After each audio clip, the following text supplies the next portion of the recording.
Hello everyone, welcome to this amazing platform of our channel Panesha for Competitive Examinations and I am Piyush. तो आज की class में हम discuss करने वाले हैं अपना, जैसा कि आपको दिख रहा है, ये 1300 plus common errors with rules and explanation का कोर्स। ठीक है, तो जैसा कि हमारा बैच चल रहा था, आज हम डिस्कस करने वाले हैं अपना डे 5। ठीक है, तो हम आज का अपना डे 5 करेंगे। इससे पहले अगर आपने 4 जो आपके लेक्चर्स आए हुए हैं वो नहीं देखे तो जाके देख लेना। टोटल उसमें 80 क्वेश्चंस कवर किए जा चुके हैं और ये आपकी प्रीवियस ईयर क्वेश्चंस है जिसे मैं कवर करा रहा हूँ और आपका ये यूज़फुल है सीजीएल प्री और मेंस के लिए, सीएचएसएल के लिए, और आपका सीपीओ का प्री एंड मेंस हो गया, स्टेनोग्राफर का एग्जामिनेशन हो गया। ठीक है, तो जितने भी एसएससी एग्जामिनेशन में जिनमें इंग्लिश आती है उनका सारा इसमें एरर लिए हुए हैं और वो बहुत ज़्यादा इंपॉर्टेंट आपके लिए यूज़फुल जो है निकलेगा। और जैसा कि आपको पता ही, हम रूल्स पे तो ज़्यादा फोकस नहीं कर रहे होते हैं। हमारा जो मेन फोकस होगा वो चीज़ों को समझने में, जहाँ इंपॉर्टेंट चीज़ें आएंगी उन्हें हम थोड़ा सा याद करके रख लेंगे। और ये जैसे प्रिपोजिशंस हो गई, फिक्स्ड प्रिपोजिशंस हो गई है ना, इन सारी चीज़ों को हम देखते रहेंगे। और सेंटेंसेस को ब्रेक करने पे हम ज़्यादा बिलीव करेंगे। ठीक है, सेंटेंसेस कैसे आपके ब्रेक हो रहे होते हैं किन किन चीज़ों में, तो इससे आपका क्या होगा, पूरी जो आपकी ग्रामर सेक्शन है वो पूरा इस तरीके से हमारा रिवाइज हो जाएगा। क्लियर है? चलो भाई, अब देखो, इसके अलावा जो वोकेबलरी का कोर्स है वो ऑलरेडी रनिंग है चैनल पे, आप जाके वो देख सकते हैं। आपको जो प्लेलिस्ट है वो यहाँ पर आई सेक्शन दिख रहा होगा। ठीक है, इस साइड उस पर आप क्लिक करोगे, वहाँ पे मिल जाएगी आपको उसकी प्लेलिस्ट, तो जाके उसे देख लेना पूरा। इसके बाद क्या है, आपको ये कोर्सेज चल रहे हैं, ये सारे कोर्सेज हैं, जैसे कि आपका 18 सेट्स सीजीएल के हो गए, तो अगर आपका सीजीएल का पेपर है, टीयर 2 का पेपर है, तो ये जरूर लगा लेना। इसके अलावा स्टैटिक जीके का प्रीमियम कोर्स है, NTPC classes, HOTS question series tier 2 CAT jet MAT के लिए, और सीएचएसएल का मैथ्स क्रैश कोर्स, जिसमें हम सारे एक्सपेक्टेड क्वेश्चन कर रहे होंगे जो टीसीएस पैटर्न पे आपके लेटेस्ट आने की संभावना है। ठीक है, ऐसे क्वेश्चंस पेपर को हम डिस्कस कर रहे होंगे और वो प्रीवियस ईयर पेपर पे बेस्ड है। ठीक है, पूरा डाउट डिस्कशन होगा और आपका 24/7 सपोर्ट मिलता है। टेलीग्राम ज्वाइन कर लेना, वहाँ पे आप पूछ सकते हैं या फिर आप कमेंट करके भी यहाँ पर अपना डाउट पूछ सकते हो। क्लियर है?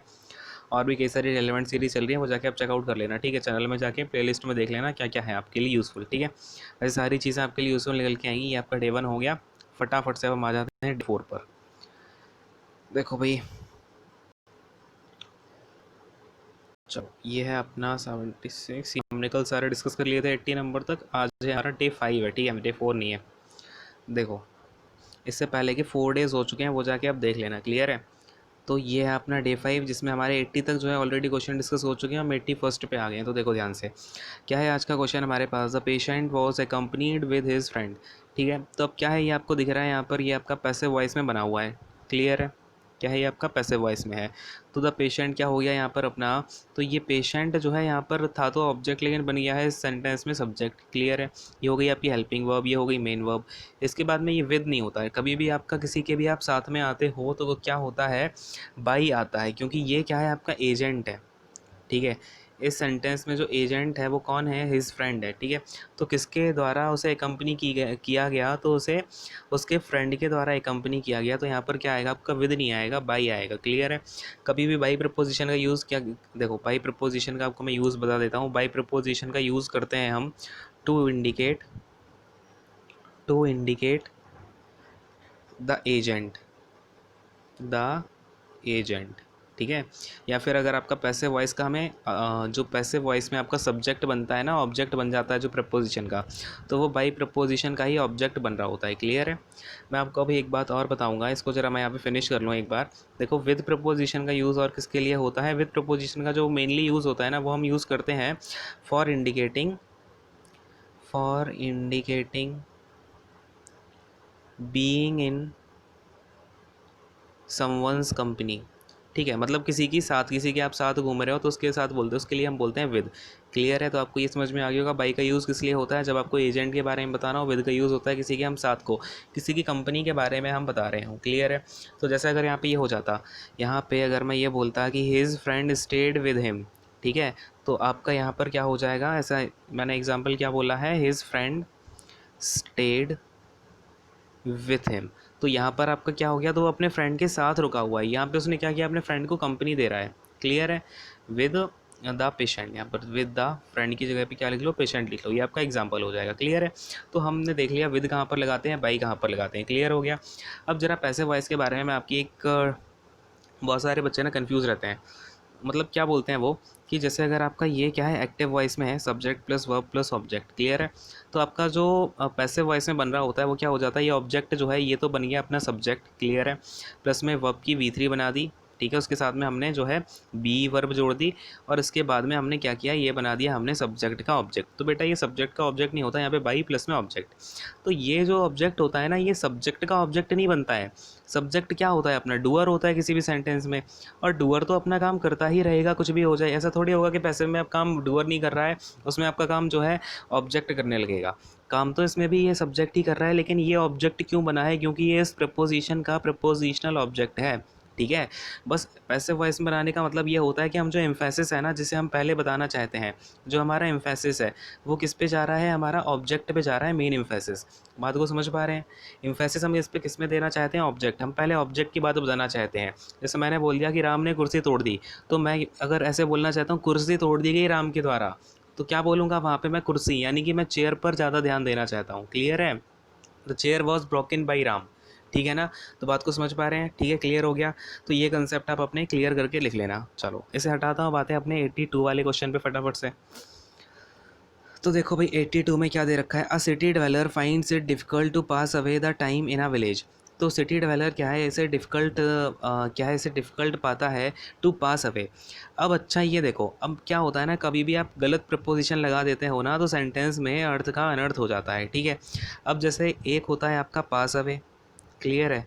इस पास अवे का मतलब पता है क्या होता है, इस पास अवे का मतलब होता है टू डाई, मतलब मर गया।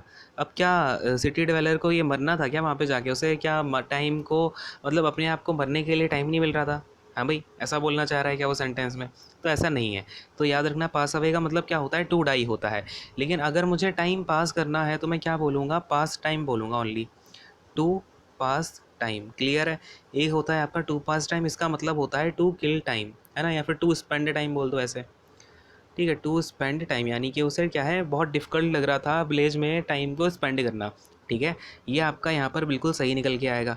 और अगर मैं बोल दूँ यहाँ पर टू पास क्या होता है, तो टू पास होता है आपका नॉर्मल किसी भी चीज़ का पास होना। क्लियर है। जैसे कि to move, to move. Clear है। तो आप इन तीनों में जो है, तीनों पास पास के हैं, लेकिन इनकी जो प्रपोजिशन है उससे सारे मतलब बदल जाते हैं। क्लियर है। तो टू पास अवे का मतलब होता है to die, to pass time का होता है to spend time, to pass का होता है टू मूव। क्लियर है। इसके एग्जांपल मैं आपको दिखा देता हूँ जरा, हटाता हूँ इसको। हमारा जो मेन मकसद है ना, वो है कि हम सारी चीज़ों को समझ लें। ऐसा नहीं कि मैं आपको बता दूँ यहाँ पर एरर हो गई, चलो भाई इसे पास अवे हटा दो, ये आपकी एरर खत्म हो गई, सेकंड ऑप्शन में एरर है, आप चलो आगे सेंटेंस पे। इसका जो हमारा मेन मोटो है, वो हम आपको सारी चीज़ें सिखाना चाहते हैं ना।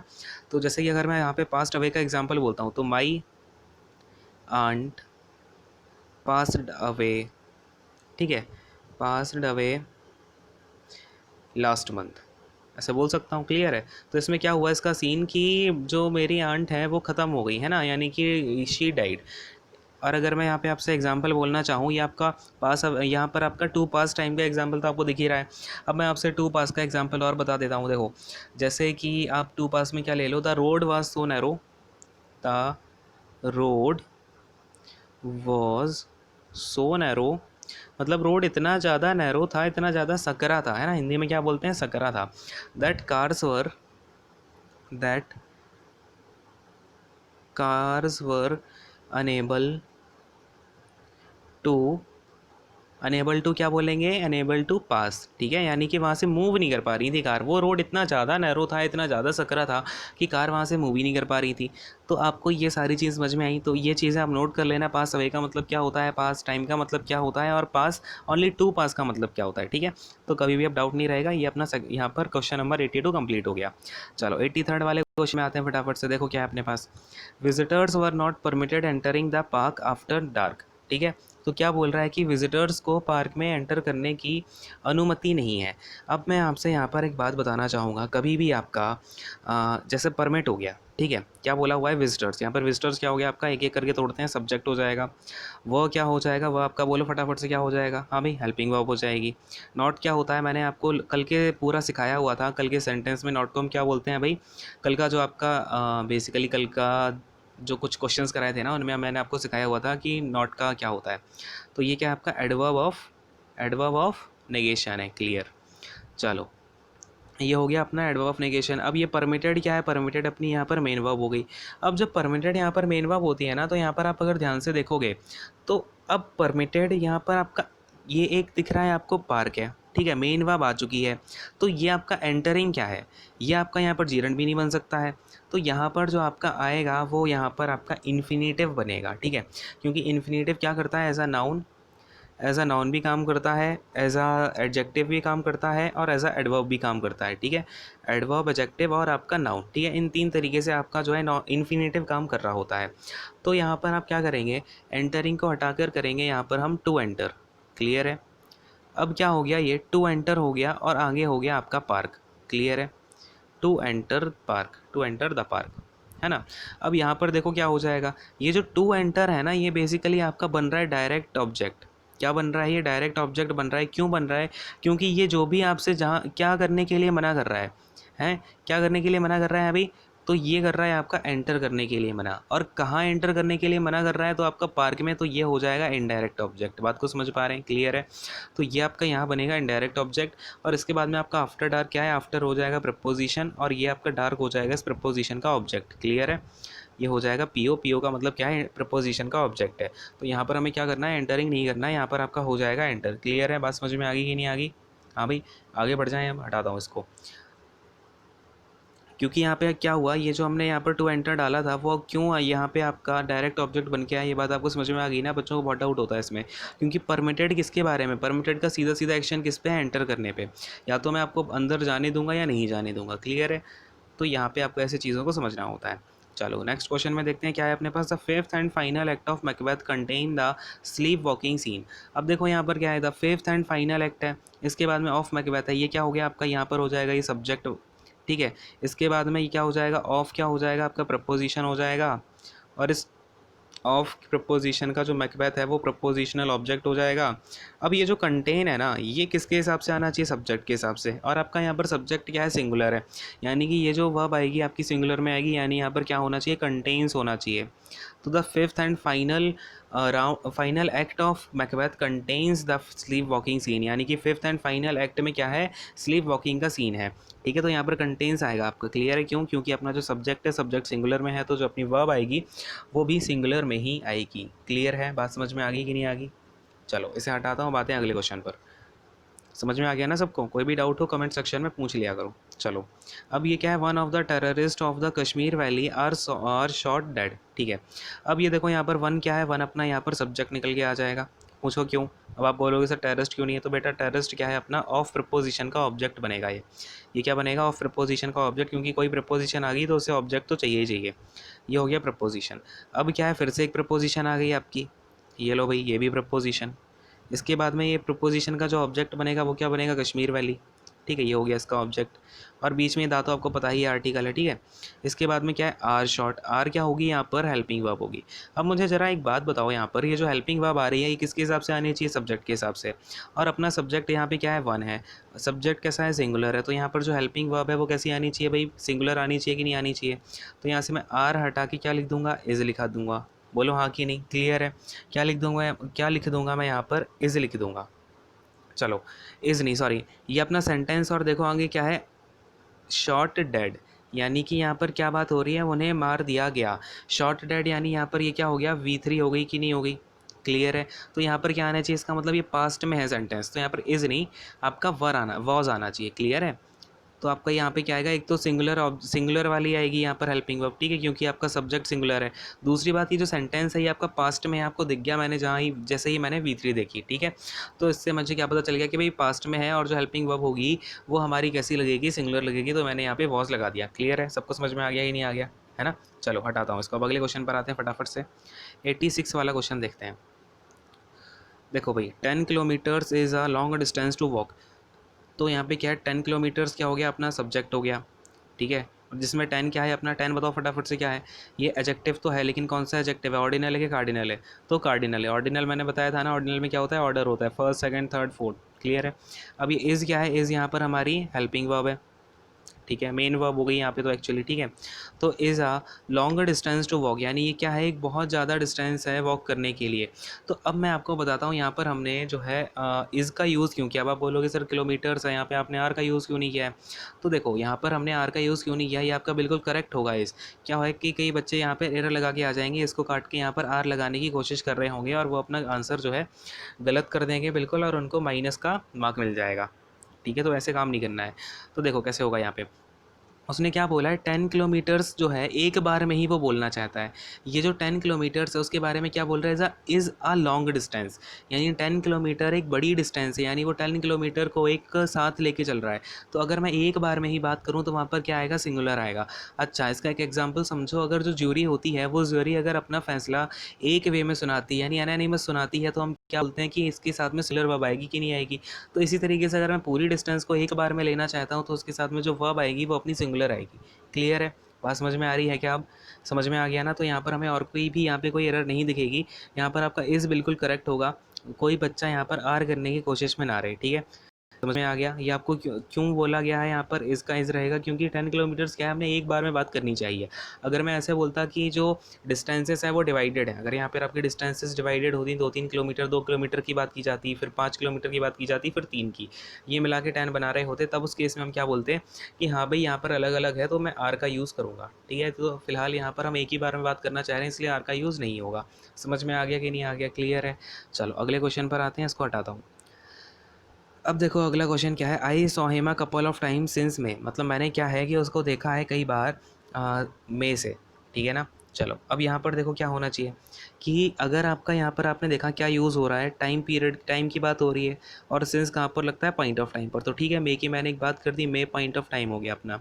तो जब भी आपका टाइम की बात होती है, पॉइंट ऑफ टाइम होता है या फिर आपका क्या होता है, टाइम पीरियड होता है, टाइम पीरियड के साथ आपका फॉर का यूज़ कर रहे होते हैं हम, ठीक है।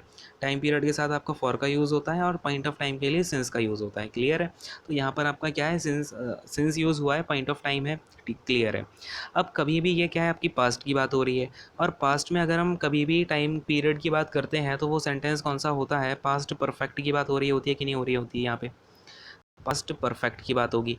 जब भी आपने टाइम पीरियड बोल दिया तो वो सेंटेंस किस में होना चाहिए भाई, परफेक्ट में होना चाहिए। और मैंने देख लिया कि सेंटेंस जो है पास्ट में है, तो यहाँ पर हमारा क्या आना चाहिए, यहाँ पर हमारा आना चाहिए I have seen him. Clear है, परफेक्ट बना दिया मैंने इसको।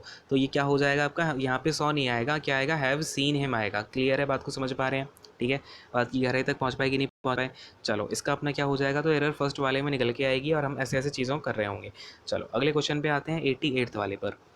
क्लियर है ना सबको? देखो अब क्या है हमारे पास में, T which I am drinking is hot, यानी कि जो चाय मैं पी रहा हूँ वो बहुत ही ज़्यादा हॉट है। इसका मतलब क्या हुआ, ये जो विच है ना, विच जो आपका विच क्या होता है, रिलेटिव प्रोनाउन होता है। इस रिलेटिव प्रोनाउन ने इस टी को क्वालिफाई करके इस टी को स्पेसिफिक कर दिया कि नहीं कर दिया। एक टी है आपकी जो मैं पी रहा हूँ, ये अपने आप में स्पेसिफिक है कि नहीं है। तो यहाँ पर जब भी चीज़ स्पेसिफिक हो जाती है तो उसके साथ कौन सा आर्टिकल लगता है, द आर्टिकल लगता है। क्लियर है, बात समझ में आ रही है क्या? तो आपकी टी के पहले क्या आना चाहिए, दा आना चाहिए।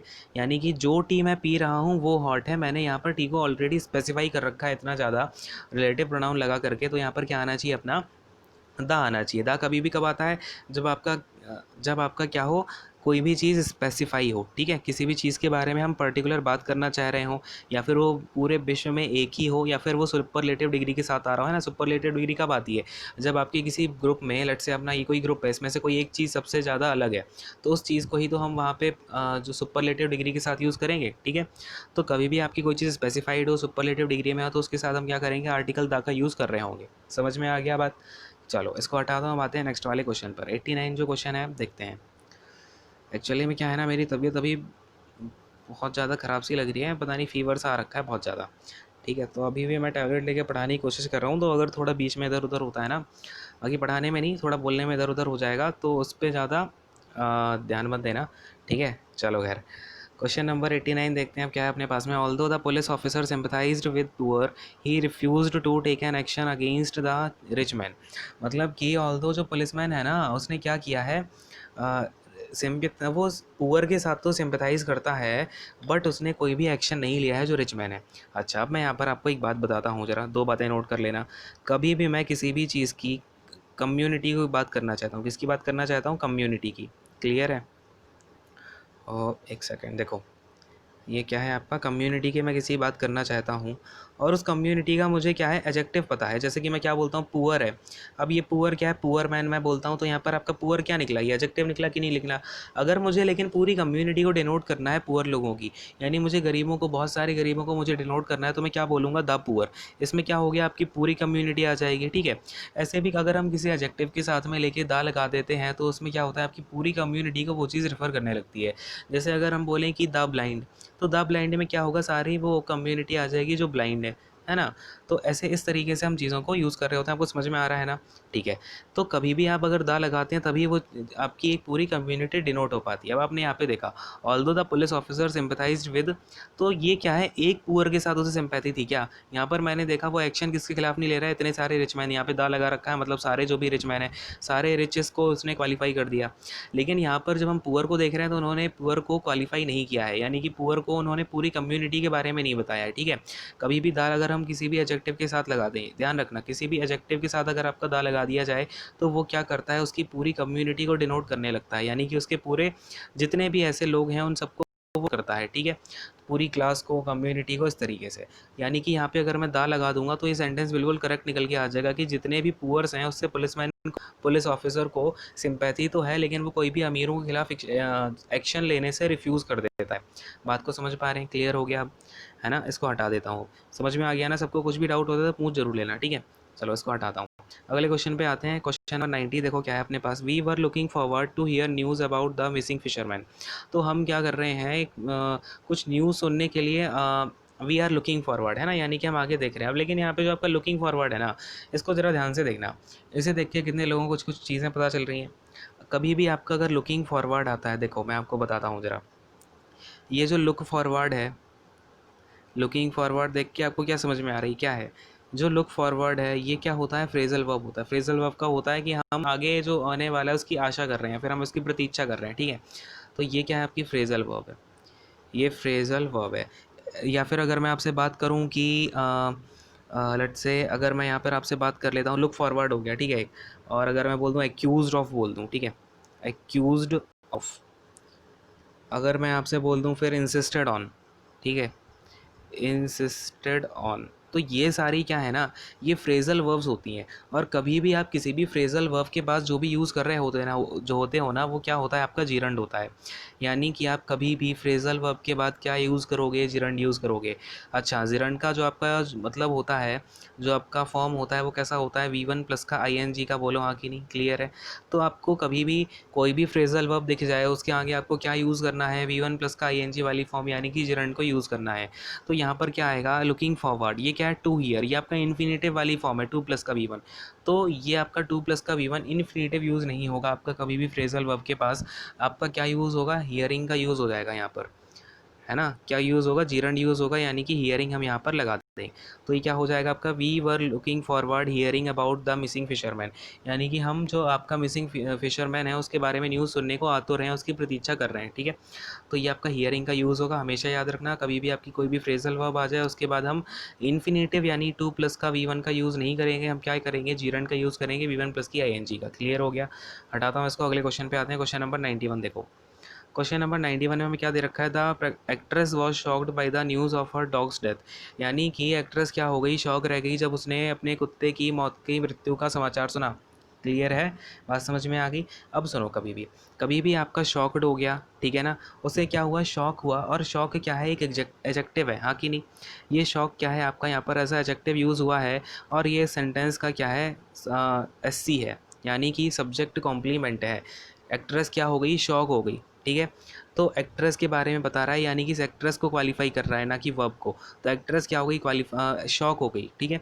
यानी कि यहाँ पे आपका ये क्या है, एडजेक्टिव है, एज अ सब्जेक्ट कॉम्प्लीमेंट ये आपका यूज़ हो रहा है। और ये वॉज क्या है आपका, यहाँ पर वॉज है आपकी हेल्पिंग वर्ब, क्लियर है। अब क्या है, यहाँ पर बाई का यूज़ हुआ है।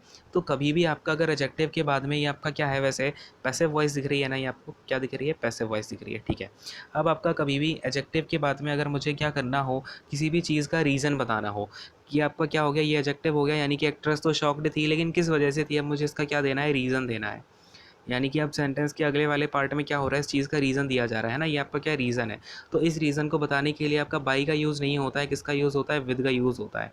कौन से प्रपोजिशन का यूज़, विद का यूज़ होगा, क्लियर है। सॉरी, विद का नहीं, एट का यूज़ होगा, है ना। Pardon me, wait a second, ये हमारा विद का यूज़ नहीं होता है। कभी भी किसी भी न्यूज़ के लिए हम किसका यूज़ करते हैं, एट का यूज़ कर रहे होते हैं। क्लियर है। किसी भी चीज़ का मुझे रीज़न बताना हो, या फिर मैंने जो आगे देखा है सब्जेक्टिव वाला और जो सब्जेक्ट कॉम्प्लीमेंट है, अब ये जो पूरे सेंटेंस का रीज़न बताया जा रहा है वो हमें आगे बताया जा रहा है, तो हम कौन सी प्रपोजिशन का यूज़ कर लेंगे, यहाँ पर एट का यूज़ कर लेंगे। ठीक है। तो एट कभी भी किसके साथ यूज़ होता है, एडजेक्टिव के साथ यूज़ होता है, अगर मुझे उस एडजेक्टिव का क्या बताना हो, रीज़न बताना हो। ठीक है। समझ में आ गया, क्लियर हो गया सारे बच्चों को। जैसे अब मैं इसके एग्जाम्पल्स देता हूँ।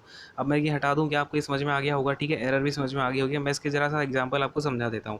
जैसे एग्जांपल में आप पहला एग्जांपल हो क्या, कि they were impatient at the delay, they were impatient,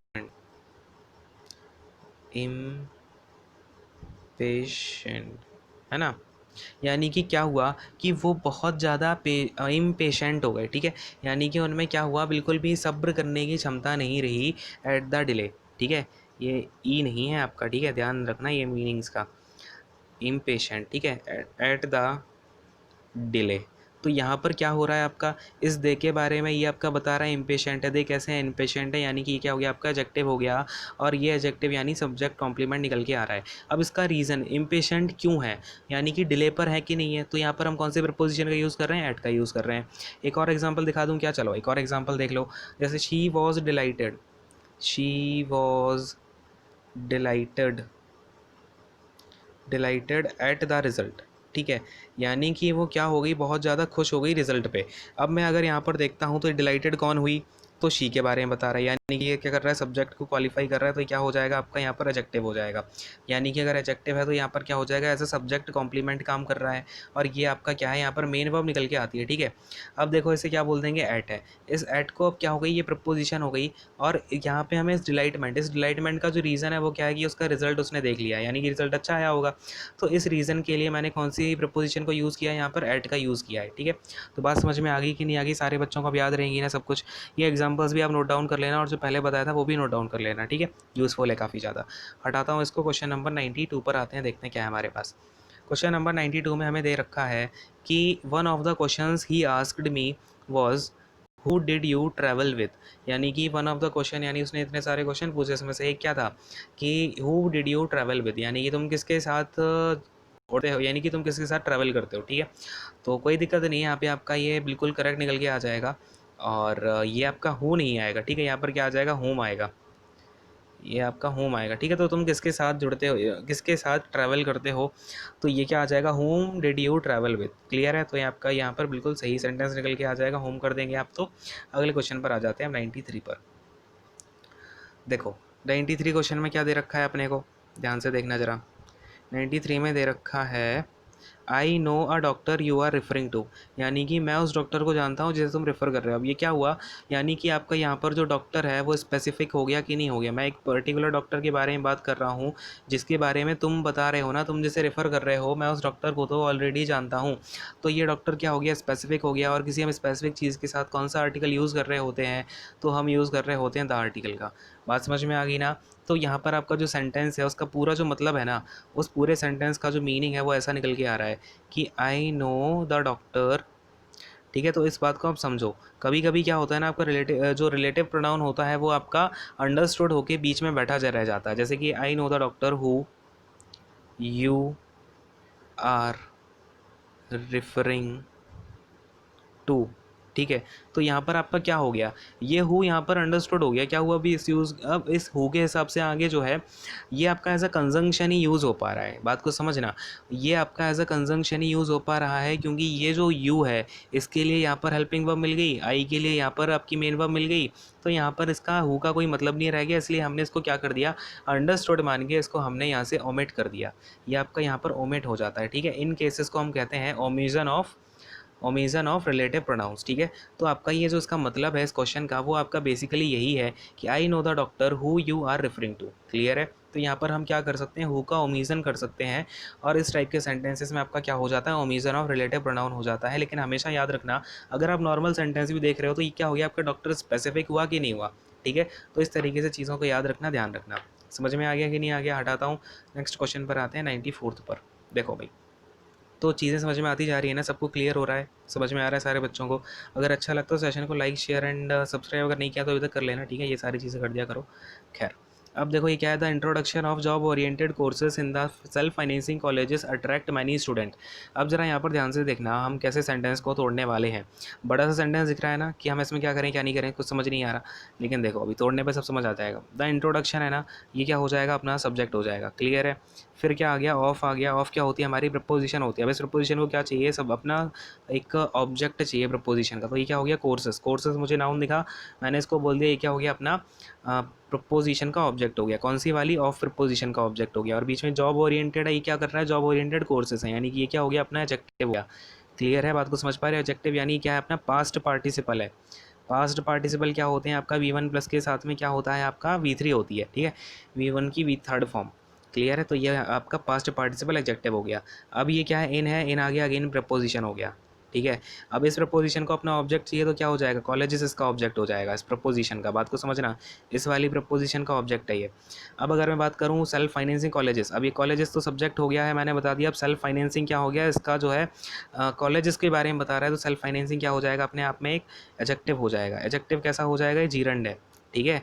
बात को समझना, अब देखो सारे आपके पार्ट ऑफ स्पीच निकल के आ रहे हैं कि नहीं आ रहे हैं। इसके बाद में ये अट्रैक्ट हो गया। अब ये अट्रैक्ट क्या हो गई, आपकी वर्ब हो गई।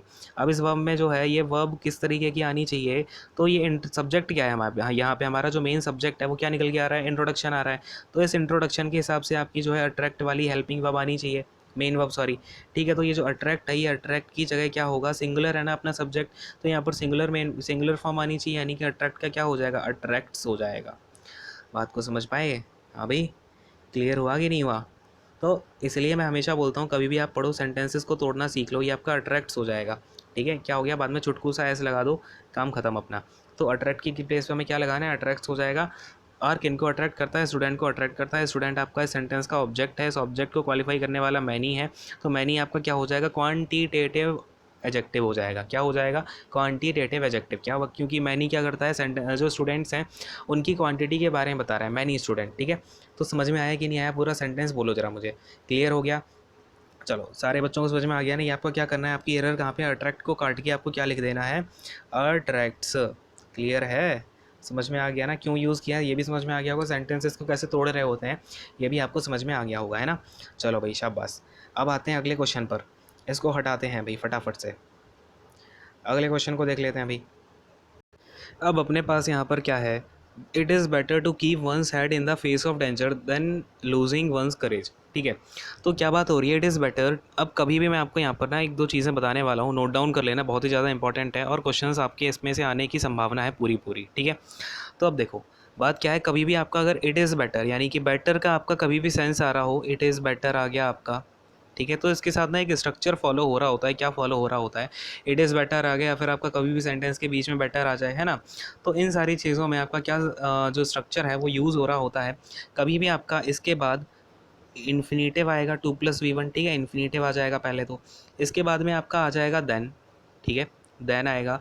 और इसके बाद में आपका क्या आ जाएगा, फिर से 2+ का इन्फिनेटिव, जो अगली वाली आपकी बात हो रही होगी वो वर्ब के फॉर्म में नहीं होगी, या फिर उसका ना जीरंड का फॉर्म आएगा ना कुछ आएगा। देन के बाद इसमें क्या आएगा, 2+ का आपका V1 आएगा, है ना, 2+ का V1 आ जाएगा। या तो आप 2+ की V1 का यूज़ करोगे, या फिर आप यहाँ पर V1 का भी यूज़ कर सकते हो, ठीक है। इन दोनों में से आपका कुछ भी आएगा, इन दोनों के अलावा और कुछ नहीं आएगा, ठीक है। ये चीज़ आप बिल्कुल ध्यान याद करके रखना, कभी भी आपका बेटर वाली चीज़ आ जाए, कंपैरिजन वाली, ये कभी भी बेटर यानी कंपैरेटिव डिग्री का बात आ गई, ठीक है। तो कंपैरेटिव डिग्री में आपकी पहली वाली तो यूज़ हो गई 2+V1 में, उसके बाद में आपका कंपैरिजन का आ गया देन इसके बाद में आपकी जो भी चीज़ के बारे में कंपैरिजन किया जा रहा होगा, जिससे भी किया जा रहा होगा, वो या तो इन्फिनेटिव में आएगा या फिर आपका V1 आएगा, ठीक है। या तो आपका V1 आएगा, इन्फिनेटिव आएगा, इस बात को याद रखना, बार बार रिपीट कर रहा हूँ, ठीक है, क्लियर है। चलो अब इसको मैं हटाता हूँ, आप यहाँ पे समझेंगे क्या है अपने पास। इट इज़ बेटर है यानी कंपैरिजन की बात चल रही है, टू कीप यानी कि ठीक है, ये तो अपना V1 2+ का V1 यानी कि इन्फिनेटिव बन के आ गया है, कोई दिक्कत नहीं है। इसके बाद में once head in the face of danger, यानी कि अपने हेड को जो है फेस ऑफ डेंजर, यानी कि जो खतरे के मुँह में अपने हेड को डालने से अच्छा है कि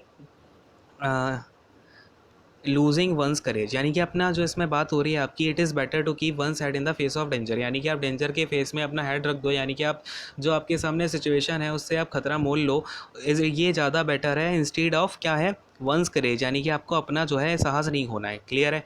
तो देन आ गया आपका यहाँ पर, अब यहाँ पे लूजिंग आ गया, लूजिंग नहीं आएगा आपके यहाँ पे, क्या आएगा मैंने आपको बताया है, या तो आप टू लूज़ बोलो, ठीक है, या फिर आप क्या बोल दो यहाँ पर, लूज़ बोल दो, कोई भी आपको एक चीज़ यहाँ पर बोलनी होगी, या तो इन्फिनेटिव बोल दो या फिर V1 बोल दो, कोई दिक्कत नहीं है, ठीक है।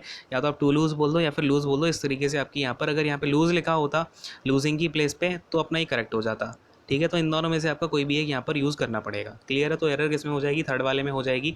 और अगर आप एग्जाम्पल चाहते हो तो मैं एग्जाम्पल बोल देता हूँ, यहाँ पर आप एक एग्जाम्पल भी लिख लो इसका, जहाँ पर ये रूल लिखोगे वहाँ पर एक एग्जाम्पल देता हूँ। It is better to be hated, it is better to be hated, और for what you are, for what you are, ठीक है, देन टू बी हेटेड, या फिर यहाँ पे मैं क्या बोल दूंगा, हेटेड या फिर बी हेटेड, क्लियर है। यहाँ मैंने क्या बोल दिया, टू बी हेटेड, या फिर यहाँ पे मैं बी हटाकर ओनली हेटेड, ठीक है ना, hated, what you are not, clear है, वॉट यू आर नॉट। अब बात को समझना, यहाँ पर क्या बात हो गई है, it is better to be hated for what you are, ठीक है। यहाँ पर आपका ओनली हेटेड नहीं आएगा, यहाँ पर भी आपका बी फॉर्म आएगी। पूछो क्यों, क्योंकि अभी मैं जरा आपको क्लियर करता हूँ। ये वाला सेंटेंस बड़ा इंपॉर्टेंट है और ऐसे क्वेश्चन ही आपके जो है एग्जाम में आ रहे होते हैं अगर आप मेंस लेवल का देने जाओगे। तो इट इज़ बेटर आ गया, ठीक है। इसके बाद में अपना 2 प्लस का V1 आएगा, तो 2 प्लस का V1 आ गया, बी वाली फॉर्म का V1 है, ठीक है। ये 2 है प्लस का V1 आ गया, फिर आ गया hated for what you are, then यहाँ पे आप या तो टू बी वाला बोल दो, ठीक है। या तो आपने क्या बोल दिया, 2 प्लस का V1 हो गया ये आपका, क्लियर है। या फिर आपने क्या बोल दिया है, बी हेटेड, यहाँ पर आपका बी हेटेड है, ये है आपकी V1। अब ये मत समझना जो हेटेड है यहाँ पर तो V3 आ गई, इसको मैं हेट कर देता हूँ। कुछ बच्चे क्या करते हैं, इसको जाके हेट करके आ जाते हैं। तो भैया ऐसा नहीं करना है, ये आपका बी भी तो एक वर्ब होती है भाई, बी वर्ब सुनी है ना, बी वर्ब ये अपने V1 फॉर्म में है, क्या दिक्कत है, ठीक है। तो बी यहाँ पे करेक्ट रहेगा, क्लियर है। तो इसलिए ये मैंने साथ में यहाँ पर आपका बी लगाया हुआ है। बहुत सारे बच्चे यहाँ पे कंफ्यूज होते हैं, तो इस चीज़ को बिल्कुल भी कंफ्यूज मत करना और इसको नोट डाउन कर लो आराम से। अगर कुछ डाउट आता है तो पूछ लेना, ठीक है। चलो भैया मैं सेशन को एंड करूँगा। Thank you so much, God bless you all, take care, bye bye. और सेशन को लाइक शेयर कमेंट जरूर कर देना, कमेंट करके जरूर बताना कैसा लगा आज का सेशन। और तबीयत थोड़ी ज़्यादा ठीक नहीं लग रही है मुझे, बट तब भी क्या है, आपके लिए मैंने कुछ सारे एरर्स करा दिए हैं, जैसे कि आपका आज का सेशन जो है काफ़ी यूज़फुल आपको प्रोवाइड हो जाए एंड आप इन चीज़ों को सारी रिवाइज करके रखना। कल फिर बढ़िया और सेशन करते हैं, ठीक है। चलो भाई, बाय बाय।